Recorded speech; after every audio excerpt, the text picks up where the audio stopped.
sehemu mune ndani hamuelewani kwa kajambo kadogo, yani ukumbuki aliyofanya yote mume wako, yote mke wako, ukumbuki, ili umeshikilia kale kajambo kamoja, umeshikilia tena wengine wanashikilia, umeshikilia mpaka unatetemeka.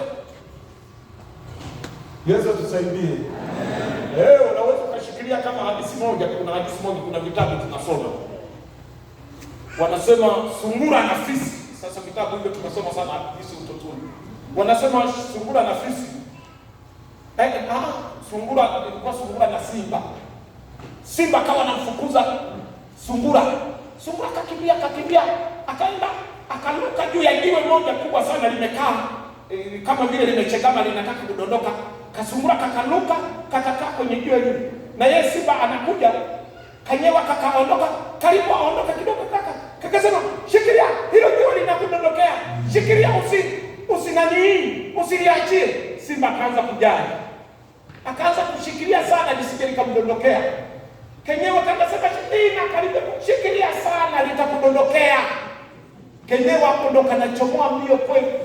Huku simba na nyali anashikilia, amesema nikiliachia ameliona linataka kudondoka.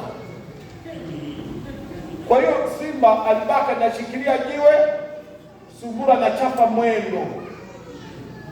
Na wapo mlioshikilia sana, shetani anasema shikilia. Ukiachia shikilia hapo shikilia. Ajile aombi akuombele wewe. Kwa nini wanganga shirisha kwa nini? Kwa nini wenganga shikilia, umeshikilia. Shetani anasema litadondoka ukiacha. Baba mwingine sitaenda hata kwaya kuharisha na mwaka. Sasa sikulamu hapa. Shikilia. Umeshikilia. Kwa jina la Yesu nataka achia kwa jina. Haleluya. Achia mara moja. Shetani asikusomeshe. Jina la Bwana libarikiwe. Tulikuwa wapi masomaji?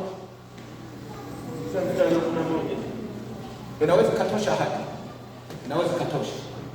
Tuone sasa.